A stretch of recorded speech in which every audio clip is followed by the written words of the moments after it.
Hi, welcome back. I'm Lorenzo, and today I'm talking about completing the 75 Hardstyle Challenge. If you didn't see my other two videos about that, about starting the challenge and then just a progress update, I recommend giving those a watch so you kind of get a feel for what I was thinking, my setup, all that kind of thing. But just to review, the 75 Hardstyle Challenge is a challenge where you don't purchase any items for 75 days. You take a picture of every outfit you're wearing for 75 days, and you're also supposed to try to be creative with your outfits. I didn't do the last part because I didn't care about that. I wanted hard data of what I was wearing every day. One of the tools I used to help me track my outfits was the app Index, and I did track my outfits every single day in that. Taking a picture of my outfit every single day was not as successful.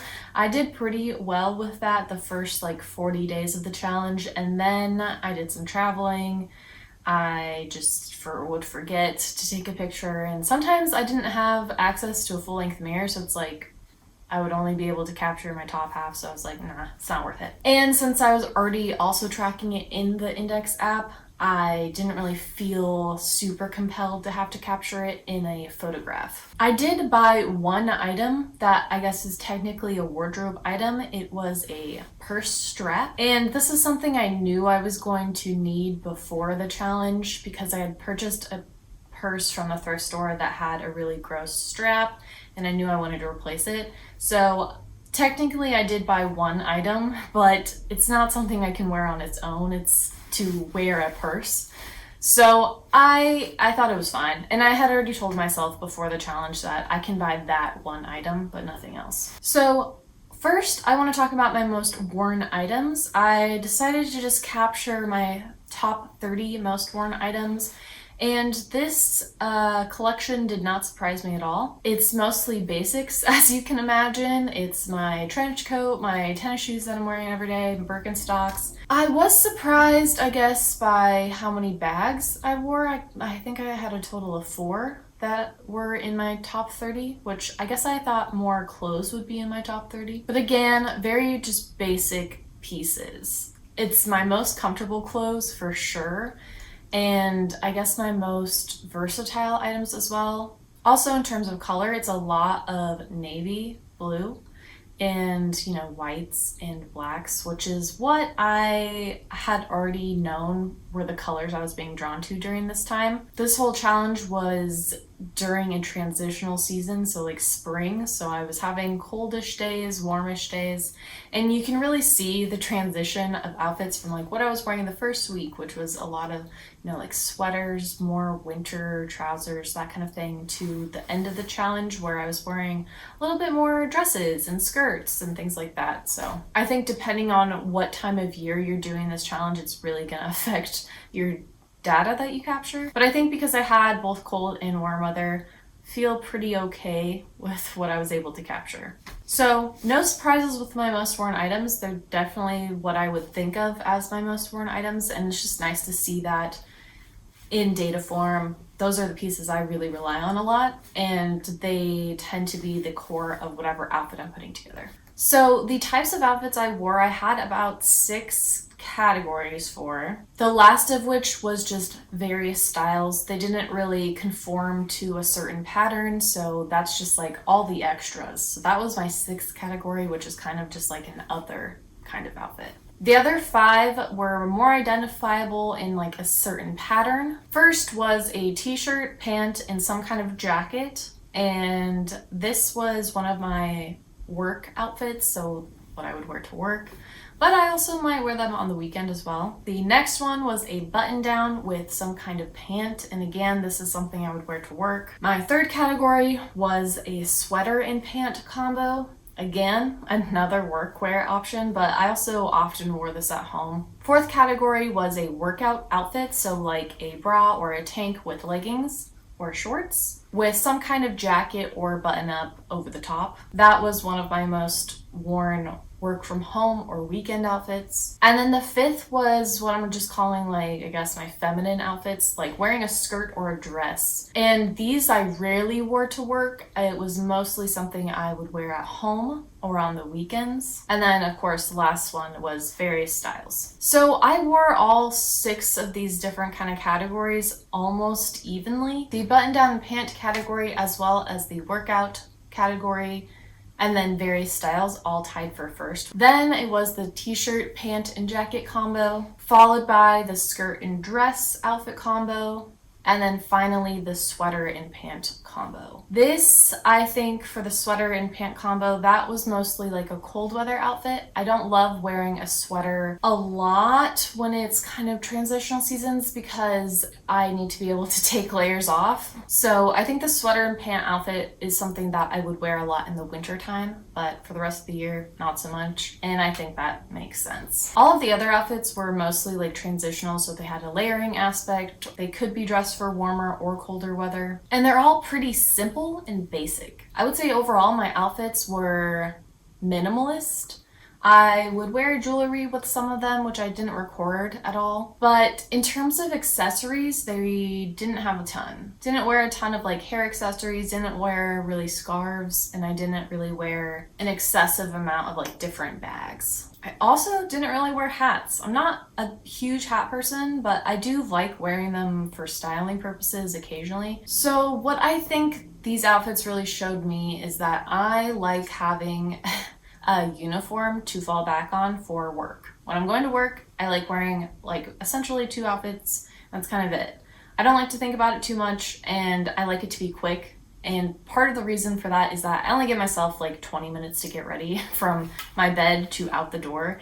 So I need whatever I wear to be easy, accessible, and simple. Now, when I work from home or it's the weekend, that's when I mostly either wear athletic wear so that I can just work out that day and not have to wear another outfit, or I wear something a little more feminine, so like a skirt or a dress, something like that. Usually on the weekends I might hang out with friends or go to some kind of event or dinner, something like that, and I like to wear dresses and skirts during those times. So what this tells me is that I like a work uniform and I like to be comfortable and or experiment more with my fashion when I'm not going to work. This makes sense to me, but that also tells me that I don't think I need to buy anything for my work wardrobe any longer. It seems like I have the kind of 2 various uniforms down, and I don't need to buy items that specifically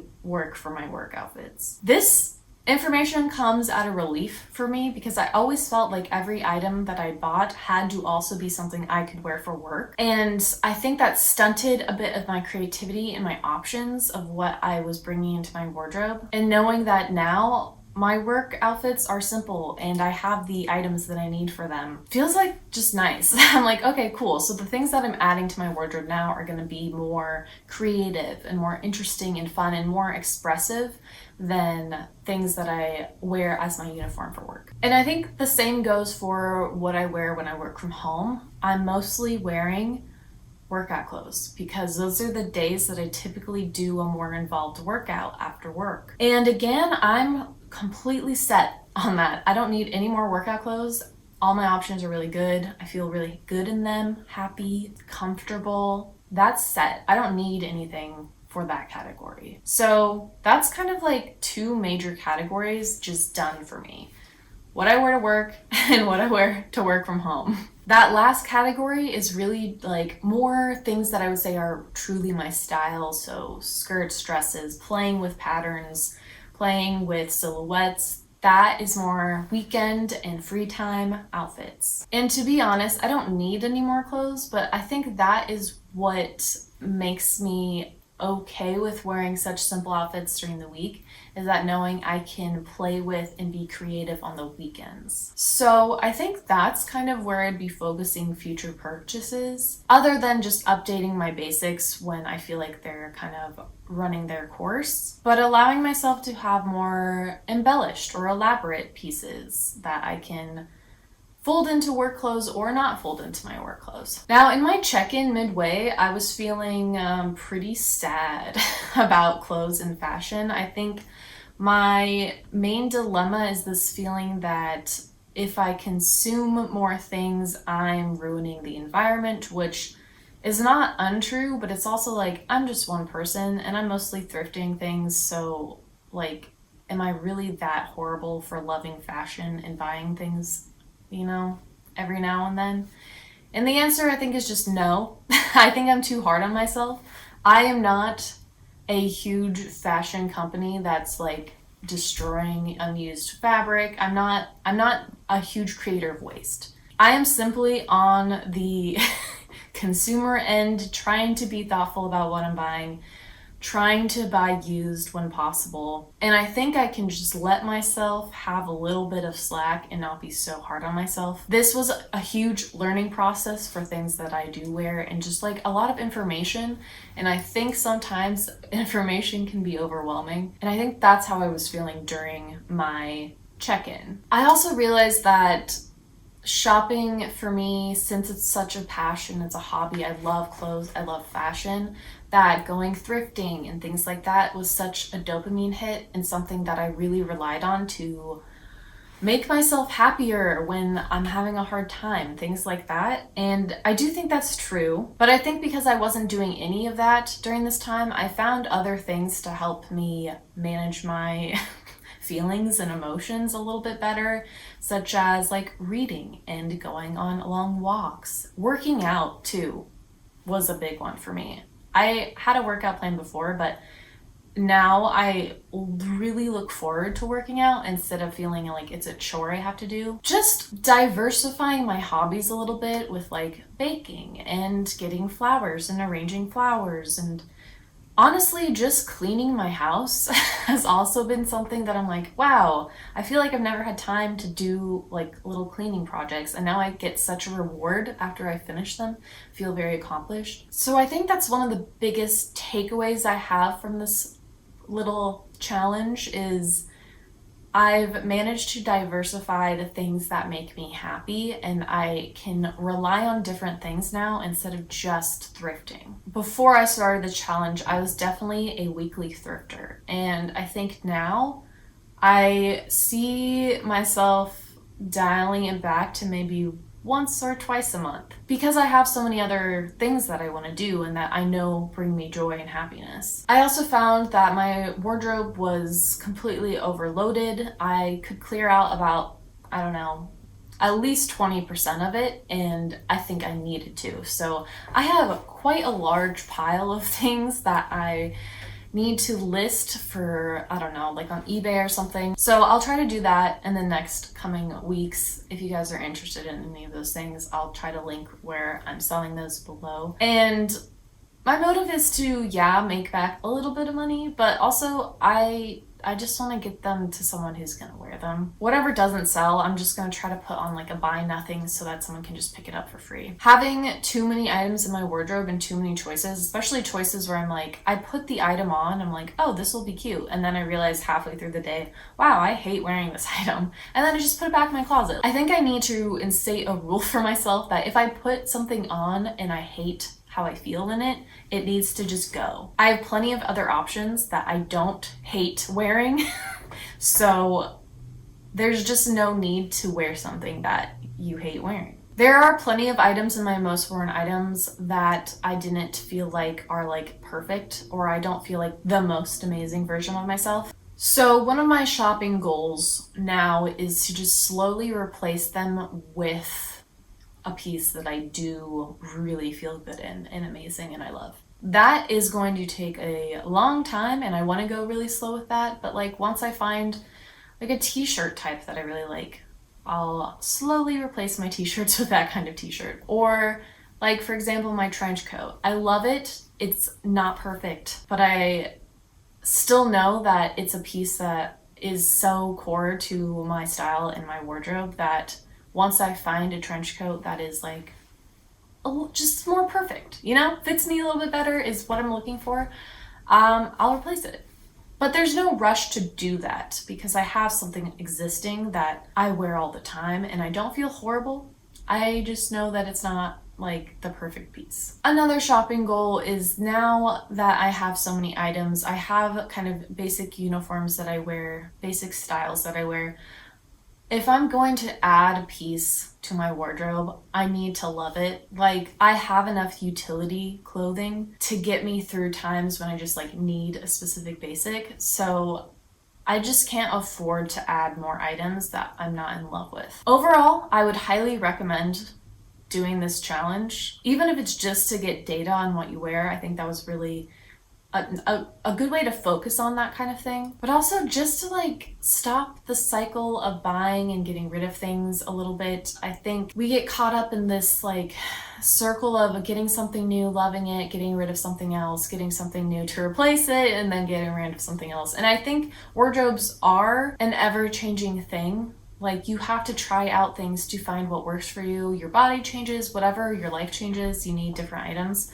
I don't think that's crazy. I think it's more of, personally, I feel like I was just buying way too much and I needed a little push to help me stop the cycle for a little bit. It also made me really fall in love with certain pieces in my wardrobe and wear them more, and I hadn't really given myself the opportunity to wear some of those items because I felt like they were too precious. They were too like good, and I didn't want to like ruin them by wearing them. And that, I don't think, is like what I want my wardrobe to be. I want my wardrobe to be worn. This helped me do that because I was craving something new to wear sometimes.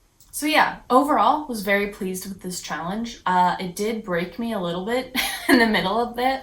I had to come up with new coping mechanisms and ways to be happy in my life. I couldn't just rely on this crutch of shopping, but I think that was healthy for me.